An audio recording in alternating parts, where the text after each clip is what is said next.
esse é o programa Sociedade Solidária, uma iniciativa da Legião da Boa Vontade, um fórum para o diálogo sobre os desafios do Brasil. Na edição de hoje falamos sobre como melhorar a qualidade de vida nas cidades e nas metrópoles brasileiras. Dezenas de cidades têm aderido a um programa de metas que tem comprometido os gestores públicos com o alcance de alguns objetivos que têm como principal razão de ser conseguir fazer com que a população possa ter uma melhor qualidade de vida. Como é isso? Qual a situação aí do seu município?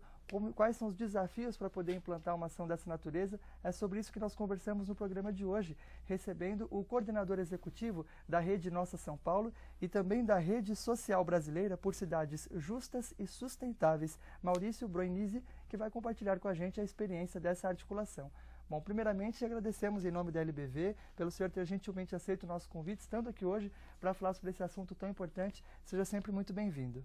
É uma grande satisfação estar aqui com vocês. Obrigado pelo convite. O nosso convidado é doutor em História Econômica pela Universidade de São Paulo e se dedica já há muitos anos para essas questões de articulação da sociedade civil para resolver problemas sociais. Bom, primeiramente eu queria que o senhor explicasse, então, basicamente o que é essa rede social brasileira por cidades justas e sustentáveis, trazendo alguns exemplos, inclusive, de municípios que já fazem parte desse movimento. Bem, desde que a Rede Nossa São Paulo foi fundada, nós desenvolvemos uma metodologia para tentar dar maior racionalidade, melhor capacidade de planejamento, para usar melhor o dinheiro público naquilo que realmente exista necessidade, exista prioridade para melhorar as condições sociais, a qualidade de vida nas cidades. A Rede Nossa São Paulo, portanto, é o embrião dessa rede nacional. É o embrião, quer dizer, essa metodologia que nós desenvolvemos, que são indicadores, quer dizer, que são dados por regiões de cada bairro, de cada subprefeitura, no caso de São Paulo, mas outras cidades são subdistritos, tem outras formas de divisão administrativa. Se a gente consegue juntar os dados sociais, econômicos, ambientais de cada região, nós podemos olhar para as cidades com as suas diferenças internas, com as suas desigualdades, e daí priorizar políticas públicas para melhorar essa qualidade de vida. Então essa metodologia ela foi bem aceita por várias entidades do Brasil inteiro, e muitas delas formaram também redes locais. Em São Luís, nós temos o Observatório Social de São Luís e o Movimento Nossa São Luís, do Maranhão, né? Em Recife, em Salvador, no Rio de Janeiro, em Ilhéus, no sul da Bahia. Cidades pequenas também têm Cidades pequenas também, Ilhabela tem um movimento, Mogi das Cruzes tem um movimento, não é tão pequena Mogi das Cruzes já, né? Mas tem várias cidades, Piracicaba. Hoje nós estamos em aproximadamente 35 cidades no Brasil, organizadamente, né? E também 20 cidades na América Latina, que vai do México até a Argentina, trabalhando mais ou menos com a mesma metodologia. É uma rede, é formada então por organizações? É uma rede, são organizações da sociedade civil que se juntam na sua cidade para fortalecer os seus próprios trabalhos e, ao mesmo tempo, trabalhar com uma metodologia em comum com todas as cidades que fazem parte da rede. Porque aí a gente pode ter informações, indicadores de cidades diferentes para poder comparar como é que está avançando a educação numa cidade, como é que está avançando a saúde em outra, o meio ambiente, ou seja, nós temos condições de fazer um acompanhamento da qualidade de vida nas cidades e propor mudanças, propor melhorias para os prefeitos, para as câmaras municipais, para que a gente avance tanto na questão da justiça social como também na sustentabilidade ambiental das cidades. Bom, daqui a pouco então a gente vai falar sobre os resultados, a efetividade dessas ações. Mas essa experiência, como ela surge aqui no Brasil? Ela, inclusive, tem uma certa inspiração num modelo adotado numa cidade da Colômbia, né, em Bogotá. Queria que o senhor contasse para a gente essa história. Bogotá, já há 14, 15 anos mais ou menos, desenvolveu esse trabalho com os indicadores na cidade. Só que em Bogotá, eles têm um trabalho mais técnico. É um trabalho técnico, eles acompanham os indicadores e questionam o governo municipal sobre os indicadores que estão piorando, por que outros não estão melhorando, quer dizer, e isso estabelece permitiu um grande avanço na cidade. Permitiu um avanço, embora eles também tiveram ali a sorte de bons prefeitos acabarem incorporando essa metodologia de olhar para a cidade a partir das suas informações, dos seus dados, e poderem distribuir melhor os recursos, fazer programas, né, sociais, programas ambientais, programas de mobilidade, de transporte, que melhorou a qualidade de vida na cidade. Aqui no Brasil, como o Brasil tem uma sociedade civil muito ativa, muito participativa, então nós aliamos o trabalho técnico, que são esses indicadores, essas metodologias, com o trabalho de mobilização, de tentar sensibilizar cada vez mais as organizações da sociedade, as prefeituras, as câmaras municipais, para que todos se unam para melhorar a qualidade de vida nas cidades. Bom, e como é que é trazer essa experiência para a realidade dos diferentes municípios brasileiros, porque são muito distintos entre si? Por exemplo, a experiência começa em São Paulo, uma cidade com o tamanho da população, por exemplo, de um país, né? Maior, inclusive, que muitos países. Ao mesmo tempo, você tem essa experiência replicada em cidades menores. É possível uma metodologia que dê para cidades e realidades tão diferentes? Por isso que a metodologia privilegia a informação, porque é a partir da informação que você chega nas especificidades locais.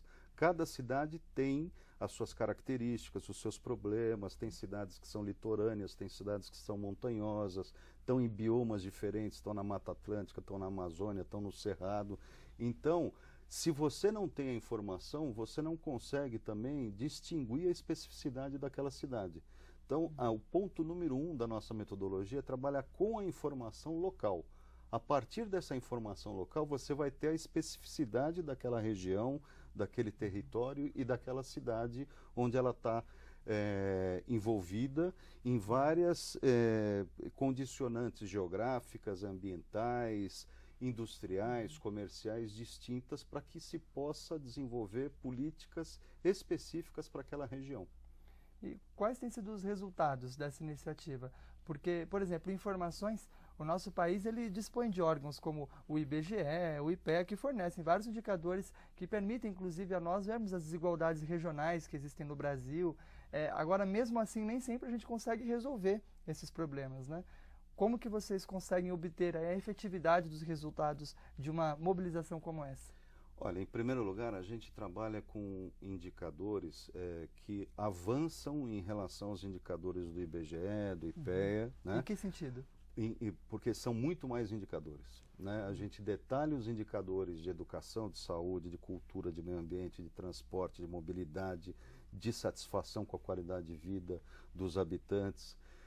O IBGE e o IPEA têm indicadores mais específicos, segundo as suas missões, etc. E a gente tenta juntar indicadores que estão, digamos que escondidos, em diversos órgãos públicos, em diversas instituições, e a gente junta todos esses indicadores num único observatório e coloca o indicador no ponto do mapa. A gente tenta georreferenciar o indicador, como eu já havia dito antes, nos distritos, nos bairros, nas subprefeituras, segundo a divisão de cada cidade. Né? E esses indicadores, eles dão um panorama o mais completo possível para você pensar a cidade na sua totalidade. Nas políticas públicas que podem ser transversais, elas têm que dialogar entre si. A gente não pode compartimentar a experiência administrativa, porque a cidade é um todo, as pessoas formam uma comunidade, né? E uma política pública muitas vezes fica sem conversar com a outra. Então a gente tenta, por meio do programa Cidades Sustentáveis, fazer com que hajam linhas transversais de valores, de políticas públicas, de diretrizes para essas políticas públicas, de forma que a cidade é pensada no seu conjunto para que uma solução aqui não cause um problema ali, para que as soluções elas sejam também totalizantes, para que elas sejam boas para as várias áreas das políticas públicas das cidades, alinhadas. Por exemplo, os equipamentos públicos de um bairro, como uma escola, um hospital, todos eles, de certa forma, conversando, né? Trabalhando em prol de metas comuns. Justamente. Eu posso te dar um exemplo muito concreto. Quer dizer, a gente pode pensar a mobilidade, os transportes de uma cidade, somente do ponto de vista da locomoção.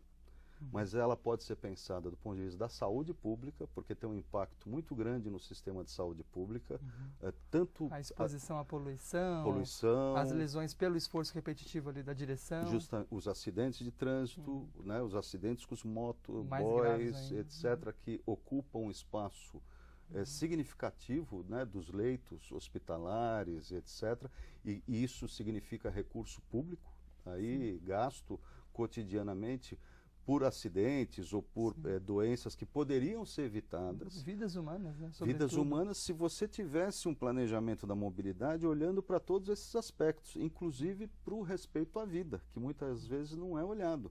A gente pensa na velocidade, a gente pensa na agilidade, a gente pensa no comércio, nas necessidades econômicas de uma cidade, e muitas vezes o ser humano fica em segundo plano. Sem dúvida, é necessário olhar para o ser humano com prioridade. A Legião da Boa Vontade acredita muito nisso há muitas décadas e por isso que no próximo bloco a gente continua a falar sobre esse exercício diário, conhecendo algumas experiências práticas e o caminho para conseguir trazer essas soluções que as cidades brasileiras tanto precisam para a realidade. Nós conversamos no programa de hoje com o coordenador executivo da Rede Social Brasileira por Cidades Justas e Sustentáveis, Maurício Broinizzi. A gente vai para um breve intervalo e logo mais continuamos esse bate-papo.